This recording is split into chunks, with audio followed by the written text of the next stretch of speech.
Mesdames et messieurs, merci de choisir la radio Aziz Konko et mettre en vie de Béni pour vous former. Voici notre édition qui commence par la météo.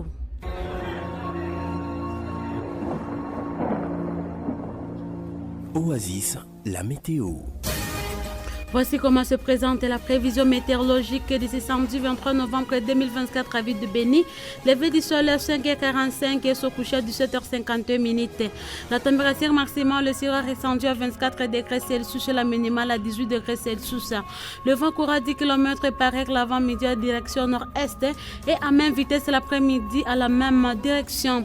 Ce jour, le ciel sera couvert de nuages avec possibilité d'orage et d'averses. La météo prévoit un risque de pluie varieux entre 50 et 70%. Mesdames et messieurs, prenez donc vos précautions. En sommaire de cette édition, des travaux communautaires sont envisagés au cimetière public de Massiani dans la ville de Béni. Cette initiative est portée par la jeunesse locale à l'approche du triste anniversaire de l'attaque des ADF survenue le 24 novembre 2019. Une dizaine de maisons d'habitation ont été visitées par des bandits armés dans la nuit de jeudi au vendredi au poste frontalier de Cassine au territoire de Béni. La société civile locale invoque la complicité de certains agents du service de sécurité dans cette affaire. La première ministre Judith Soumine est arrivée à Goma ce vendredi.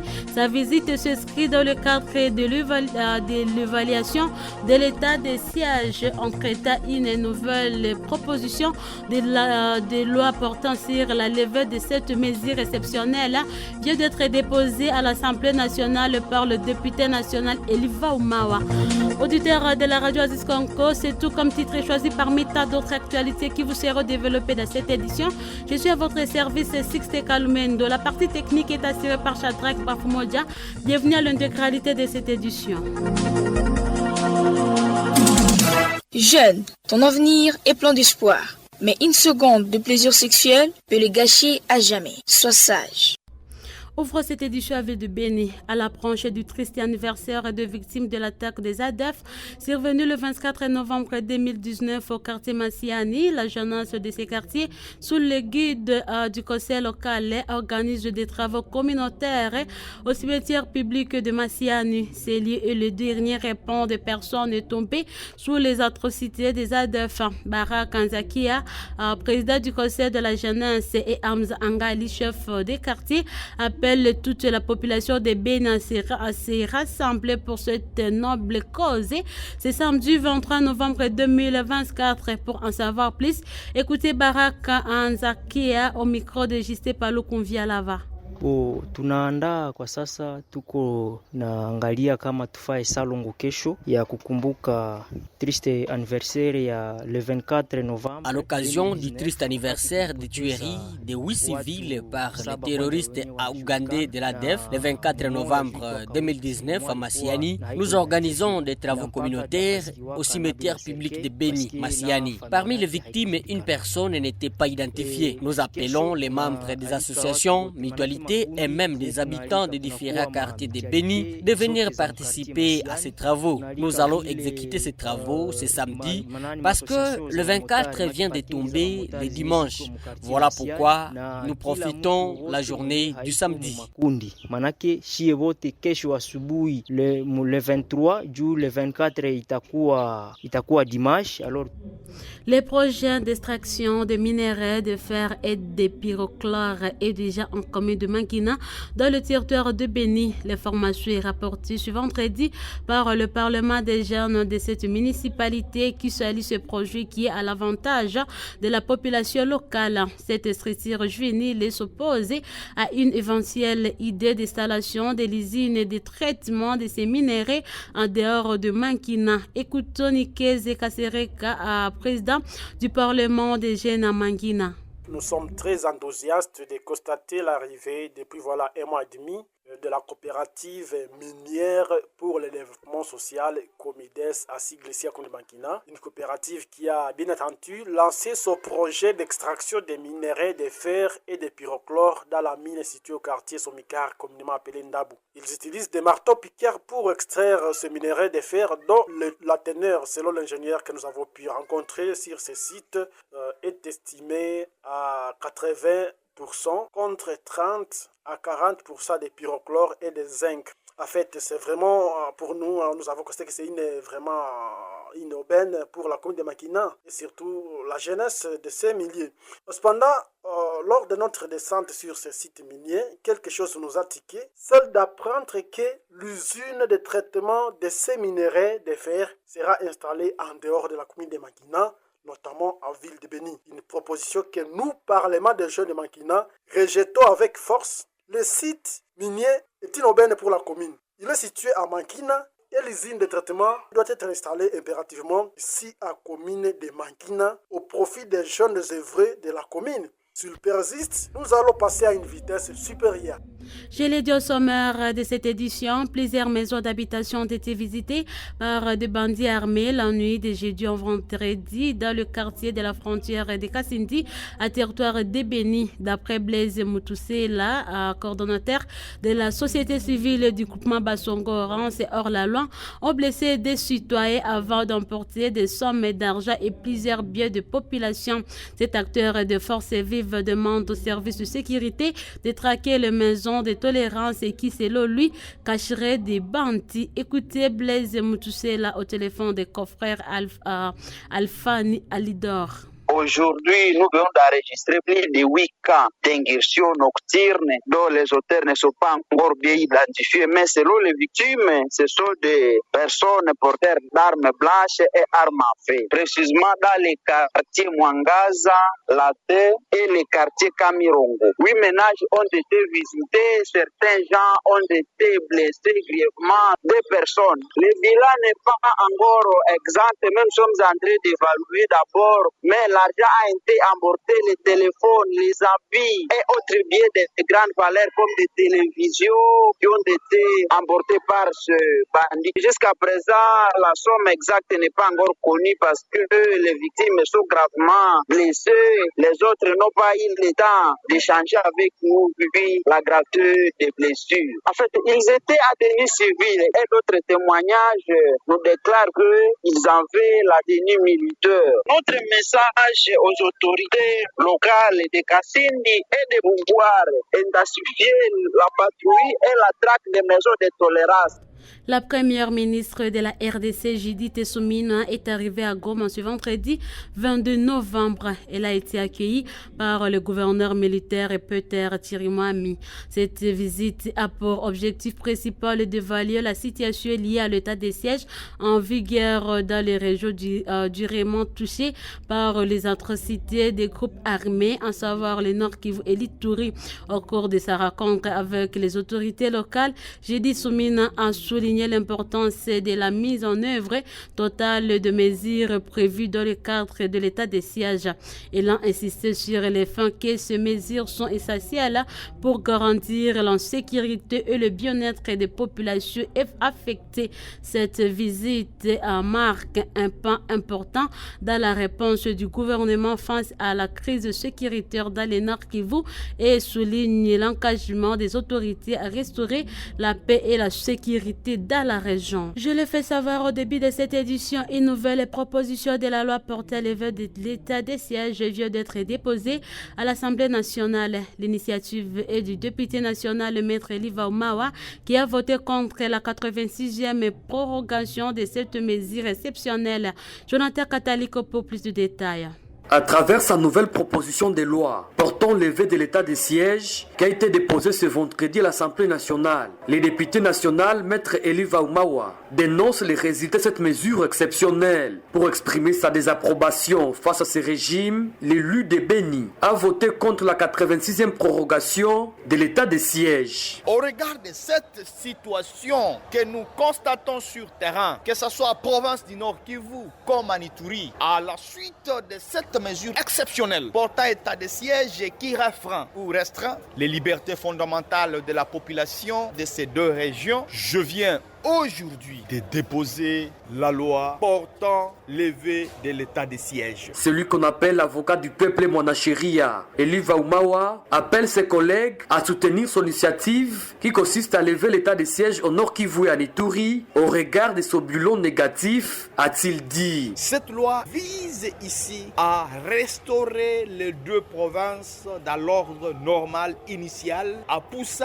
également la CENI à organiser dans un bref délai les élections dans ces deux provinces, savoir l'élection des gouverneurs. La gestion de ces deux provinces échappe au contrôle parlementaire des élus de ces deux provinces. Pourtant, ce sont des centaines de milliers de dollars qui entrent dans ces provinces, mais qui contrôlent. Il n'y a pas une autorité budgétaire. Pour rappel, le député national, Maître Eli Vaumawa, reste très critique vis-à-vis de la mesure de l'état de siège. Il promet de se battre jusqu'au bout pour que cette mesure soit levée.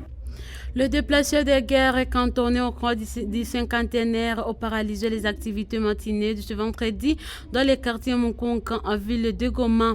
D'après Paul Bienvenu Boujiriri, président de la société civile du quartier Mukunkan, qui confirme cette nouvelle, ce sinistré réclame la libération de leur président détenu depuis un certain temps au parquet des grandes instances pour des raisons claires jusqu'à présent. Ce défenseur de droits humains qui condamne cette manière d'agissement de se déplacer demande à ceux-ci de revenir au bon sens car personne n'est au-dessus de la loi. On écoute Paul Bienvenu Boujiriri au micro de Bienfait Tumsifou. Ça fait depuis hier 16h que nous étions alertés que la route d'entrée cinquantenaire a été barricadée par le déplacé en provenance de Rutshuru, précisément vers Kiseguro, qui réside au quartier Mugunga dans la cellule de la paix, avenue Kichanga et une partie au sud de l'avenue Dimarché.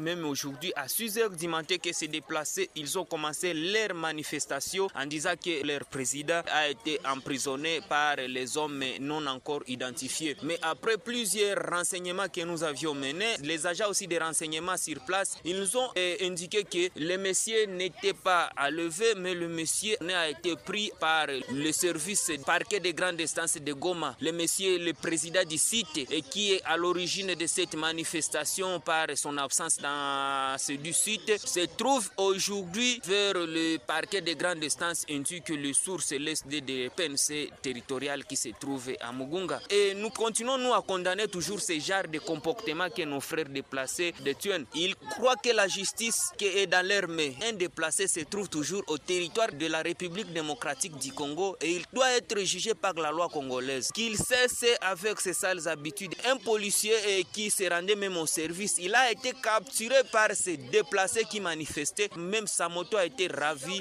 par ces déplacés. À nos frères déplacés, qu'ils se soumettent à la loi et à la constitution congolaise, car nul est au-dessus de la loi. La société civile du territoire de Nyiragongo salue l'arrestation d'une bande de présumés criminels qui avait récemment opéré au domicile du chef coutumier du village Karampi, résidant actuellement en Ndosho à ville de Goma. Thierry Gassissiro, secrétaire de la société civile de Nyiragongo qui rapporte cette nouvelle, ce vendredi affirme que ce présumé criminel faisait partie de ce qui est sécurisé. Le territoire est mentionné et la ville de Goma. Tout à préciser ce malfrançon pour l'instant entre les mains des autorités compétentes. Thierry Gassissiro, cadre de cette structure citoyenne, demande cependant aux autorités judiciaires de bien jouer cette fois-ci les rôles dans ces dossiers. On l'écoute dans cet élément sonore.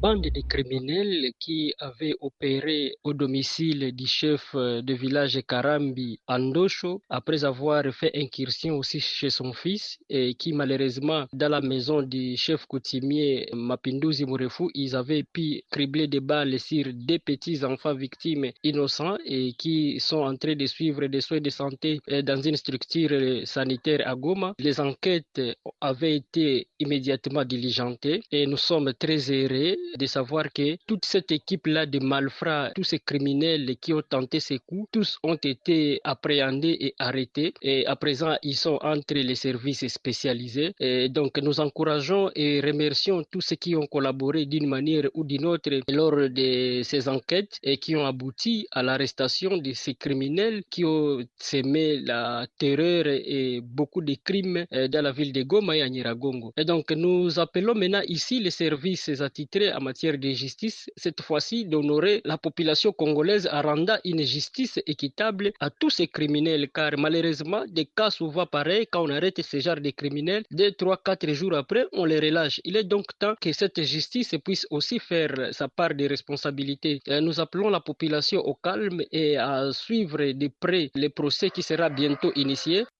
La ouverture de la route Nyakounde Tulabo Bavi, respectivement dans les chefferies de Andisoma et de Walendu Bindi, renforce la cohabitation pacifique et la cohésion sociale des communautés locales. Cette route intérêt capital a été réouverte après le dialogue communautaire entre les Bira Engi Titeni à Sonkolo dans le groupement Bavi il y a de cela 2 mois. La CRDH antenne d'Irumu salue cette initiative du chef de la chefferie de Andisoma et demande aux communautés du territoire d'Irumu d'oublier le passé. Christophe Mouniandero, coordonnateur de cette organisation de défense des droits humains, s'est exprimé au micro de Gabriel Ekambu Ilomba. C'est grâce à cette initiative qu'il y a au moins l'ouverture entre ces deux entités parce qu'il y avait une méfiance. Mais grâce à cette réouverture de la route initiée par le chef de la chefferie, ça nous a aidé parce que la route a permis à faire qu'il y ait au moins les passages libres de toutes les différentes communautés qui trafiquent ces entités. Et cela montre à suffisance qu'il y a une cohabitation pacifique entre ces deux communautés, y compris aussi d'autres. Grâce à cette route, tout le monde est en train de traverser et vous trouverez que même ces deux communautés qui étaient en conflit, toutes ont participé et ont contribué afin que cette route puisse relier toutes les différentes entités qui étaient jadis abandonnées. Et suite à ces différentes guerres qui étaient menées entre ces deux groupes armés, ces conflits avaient touché même les communautés locales, ont été victimes, mais au moins grâce à cette initiative du chef de la chefferie, ça nous a permis afin que cette méfiance qui existait aujourd'hui n'existe plus. Vous savez,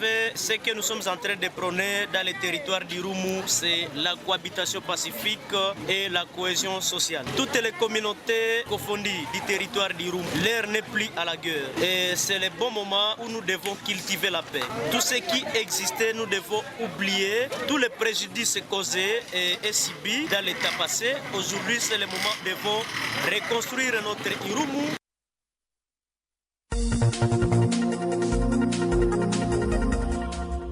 Mesdames et messieurs auditeurs de la radio Aziz Congo, comme vous l'avez constaté, c'est par là que nous bouclons complètement cette édition. Si vous l'avez aimé, dites merci à notre groupe rédactionnel pour la réalisation de cette édition. Merci à Chatra Kembafumoja pour sa mise en onde. J'étais à votre service, Sixte Calmendo. Merci de nous avoir suivis. Portez-vous bien.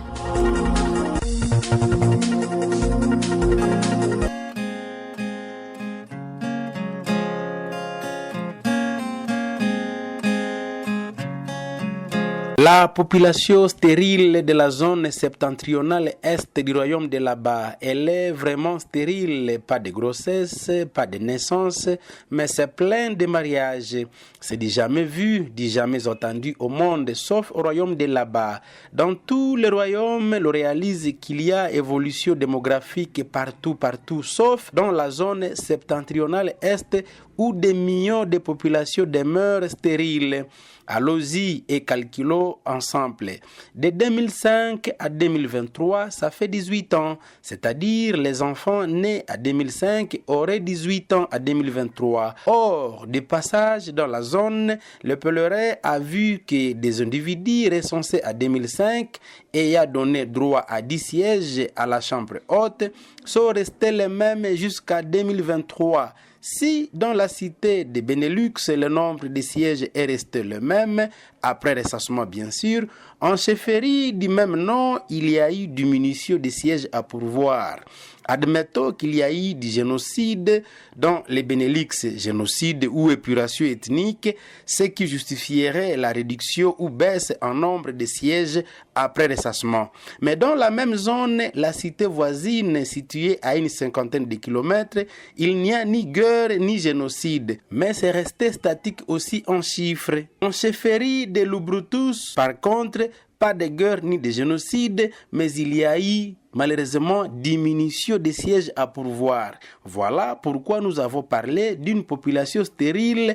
Elle n'aimait pas au monde, mais elle meurt quand même. Même dans les pays où l'homosexualité et le lesbianisme sont officiels, la population augmente en nombre. Mais au royaume de là-bas, là où il n'y a pas d'homosexuels ni de lesbiennes, avec des mariages entre individus de sexe opposé, la population reste statique, curieusement dans la même région. Certaines cités et chefferies ont vu leur siège doubler à l'issue des recenssements faits 10 ans après seulement. Vers la fin de ce séjour au royaume de là-bas, le pèlerin a fini par comprendre que la communauté stérile dont il est question ici n'a qu'un seul représentant à la chambre haute. Son nanisme ou alors sa stérilité est donc liée au manque de poids politique.